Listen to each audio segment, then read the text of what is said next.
السلام علیکم ویورز، آج میں آپ کے ساتھ قرآن و حدیث کی روشنی میں چونٹیوں کے بارے میں نہایت دلچسپ معلومات اور اسلامی واقعات شیئر کروں گی، جنہیں سن کر آپ حیران رہ جائیں گے کہ اللہ پاک نے اس ننھی سی چونٹی میں کتنی خصوصیات رکھی ہیں اور اسے کتنی اہمیت دی ہے۔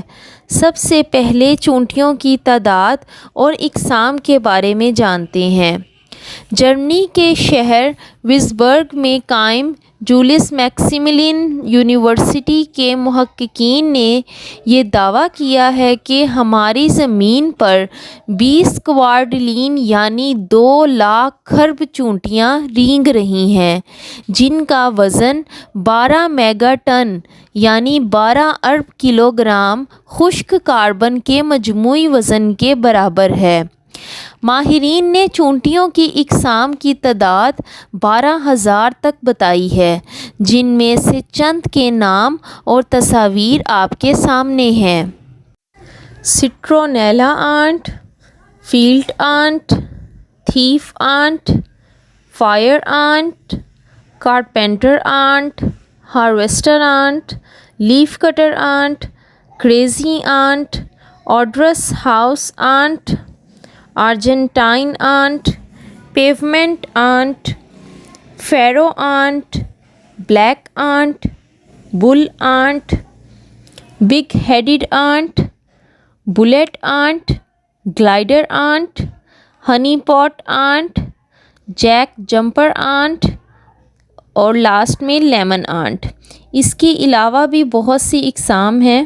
جدید تحقیق میں یہ بات ثابت ہو چکی ہے کہ چونٹیاں آپس میں نہ صرف بات کرتی ہیں بلکہ ایک زبردست نظام کے تحت زندگی بھی گزارتی ہیں۔ کیا آپ جانتے ہیں بارش سے پہلے ہی چونٹیوں کو کیسے پتہ چل جاتا ہے کہ بارش ہونے والی ہے؟ آج ہم آپ کو چونٹیوں کے بارے میں ایسے ہی کچھ حقائق کے بارے میں بتائیں گے۔ آپ نے اکثر دیکھا ہوگا کہ بارش سے پہلے چونٹیاں اپنے گھر کے باہر گول چکر لگانا شروع کر دیتی ہیں اور مٹی کے پہاڑ بنا لیتی ہیں تاکہ بارش کا پانی ان کے گھر میں نہ آ سکے۔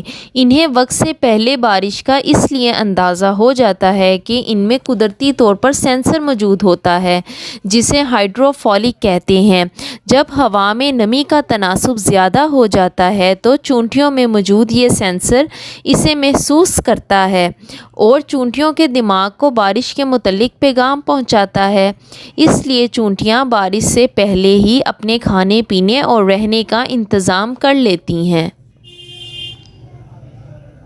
چونٹیاں حضرت سلیمان علیہ السلام سے بات کرتی تھیں اور اللہ تعالیٰ نے سلیمان علیہ السلام کو ان کی بات سمجھنے کی صلاحیت بھی دی تھی۔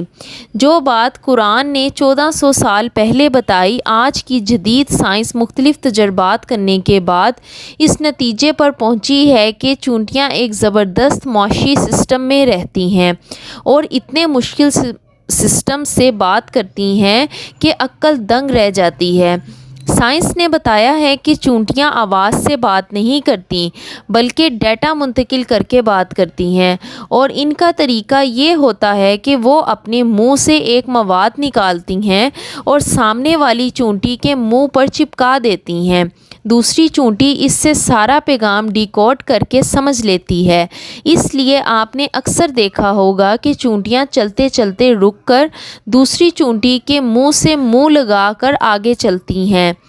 یہ وہ عمل ہوتا ہے جس میں وہ ڈیٹا منتقل کرتی ہیں۔ چونٹیوں سے متعلق سورۃ نمل کی آیت نمبر 17 اور 18 میں اللہ تعالیٰ کا ارشاد ہے کہ اور سلیمان علیہ السلام نکلے اپنے پورے لشکر کو لے کر، جس میں انسان، جن اور تمام جانور تھے، فوج بندی کیے ہوئے جانے لگے، یہاں تک کہ وہ گزرے وادی نمل سے جو چونٹیوں کی وادی تھی۔ ایک چونٹی نے دوسری چونٹی سے کہا، اے چونٹیوں، اپنے گھروں میں گھس جاؤ، کہیں تمہیں سلیمان اور اس کی فوجیں نہ پیس ڈالیں اور انہیں خبر بھی نہ ہو۔ اور سلیمان علیہ السلام نے جب اس چونٹی کی یہ بات سنی تو مسکرائے اور اپنے لشکر کا رخ دوسری جانب موڑ لیا۔ چونٹیاں حضرت سلیمان علیہ السلام سے باتیں کرتی تھیں۔ چونٹیاں مصیبت میں صرف اللہ تعالیٰ کو پکارتی ہیں۔ احادیث میں آیا ہے حضرت سلیمان علیہ السلام اور ان کی قوم ایک بار صلاۃ استسقاء کے لیے میدان میں نکلے تاکہ رب کریم سے بارش کی دعا کریں۔ جیسے ہی میدان میں پہنچے تو وہاں ایک چونٹی کو دیکھا کہ اپنی ٹانگوں کو اوپر اٹھائے ہوئے بارش کی دعا کر رہی ہے۔ حضرت سلیمان علیہ السلام حیوانات کی زبان سمجھتے تھے۔ یہ دیکھا تو فرمایا، اے میری قوم، چلو تم کسی اور کی دعا سے بارش دیے جاؤ گے۔ دوستو، چونٹیاں جھوٹ اور دھوکے کو بھی ناپسند کرتی ہیں۔ ایک مرتبہ مجاہدین اسلام جناب عبدالاسلام ضعیف صاحب حفظہ اللہ تعالیٰ نے امریکیوں کی جیل میں بند رہنے کے حالات قلم بند کیے ہیں اور بیان کیا ہے کہ ایک قیدی نے اپنے پنجرے میں کچھ چونٹیاں دیکھیں جو کہ خوراک پر آتی ہیں، تو اس نے خوراک کا ذرہ پھینکا تو ایک چونٹی آئی اور اس ذرے کو سونگھ کر چلی گئی اور پھر اپنے ساتھ چونٹیوں کو لے آئی۔ میں نے وہ ذرہ اٹھا لیا تو چونٹیاں واپس چلی گئیں۔ میں نے پھر خوراک کا ذرہ پھینک دیا تو وہ پھر سونگھ کر دوسری چونٹیوں کو لے کر آ گئی۔ میں نے ذرہ پھر اٹھا لیا، چونٹیاں پھر واپس چلی گئیں۔ میں نے پھر سے ذرہ پھینک دیا۔ اس چونٹی نے دوبارہ ذرہ دیکھا تو اپنے ساتھی چونٹیوں کو بلا لائی، تو میں نے وہ ذرہ پھر اٹھا لیا۔ اب کی بار جب انہیں کچھ نہ ملا تو پھر میں نے ایک عجیب منظر دیکھا کہ ان سب نے مل کر اس اطلاع دینے والی چونٹی کو قتل کر دیا، اور میں حیران رہ گیا۔ ننھی سی عجیب مخلوق کو جھوٹ اور دھوکہ کسی بھی صورت میں پسند نہیں ہے اور ان کے ہاں اس جرم کی سزا قتل ہے۔ کیا آپ کو معلوم ہے کہ نبی پاک صلی اللہ علیہ وآلہ وسلم نے 4 قسم کے جانور کو قتل کرنے سے منع فرمایا: چونٹی، شہد کی مکھی، ہدہد اور لٹورا۔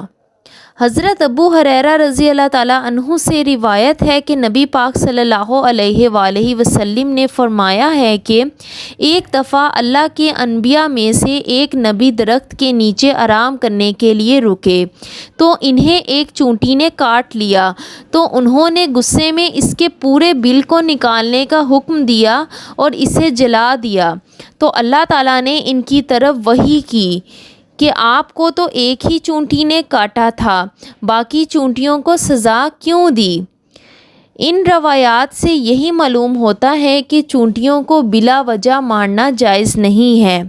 ہمارے گھروں میں بھی اکثر بہت ساری چونٹیاں اچانک نمودار ہو جاتی ہیں۔ یہ اس بات کی نشانی ہوتی ہے کہ ہمارے گھر میں رزق کی فراوانی ہے یا فراوانی ہونے والی ہے، لہٰذا چونٹیوں کو بلا وجہ نہیں مارنا چاہیے۔